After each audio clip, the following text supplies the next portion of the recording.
Hospital-based medical groups, notably anesthesiology and radiology groups, are increasingly turning to creative means to provide coverage and to improve collections.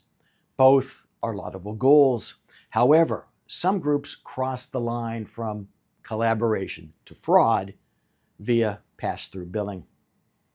Pass-through billing is the healthcare industry term used to describe billing by one entity for services or items that were actually provided by a different entity. In the context of physician services, issues of pass-through billing most often arise when services actually provided by physicians employed by or contracted to one medical group, Group A, are billed by a different medical group, Group B.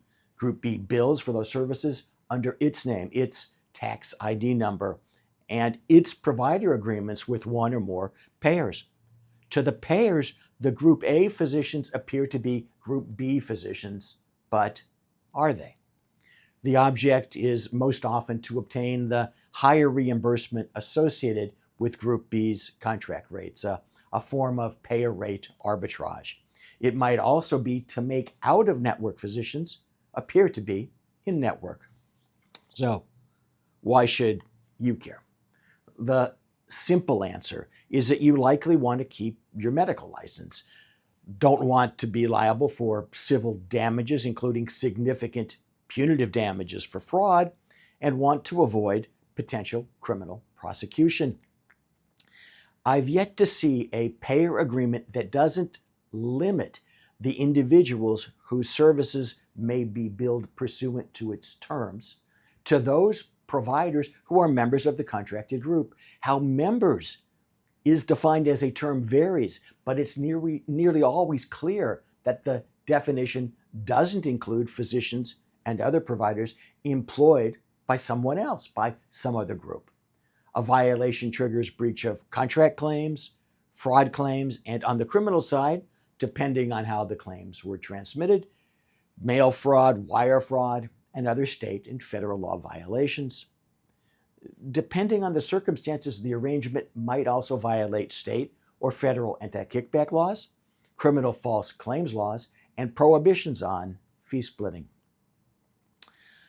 Pass-through billing can also implicate state medical ethics and unprofessional conduct requirements, leading to medical board discipline.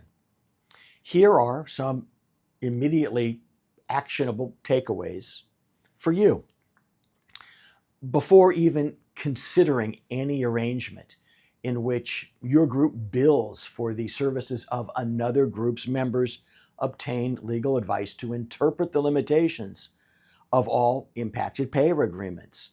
The same advice applies in reverse. That is, in the case in which members of your group are going to have their services billed through another group's taxpayer ID number.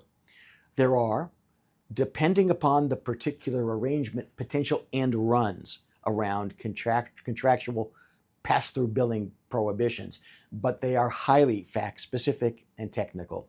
Depending on your appetite for risk, they can and should be explored. If you resonate with this, we should probably talk.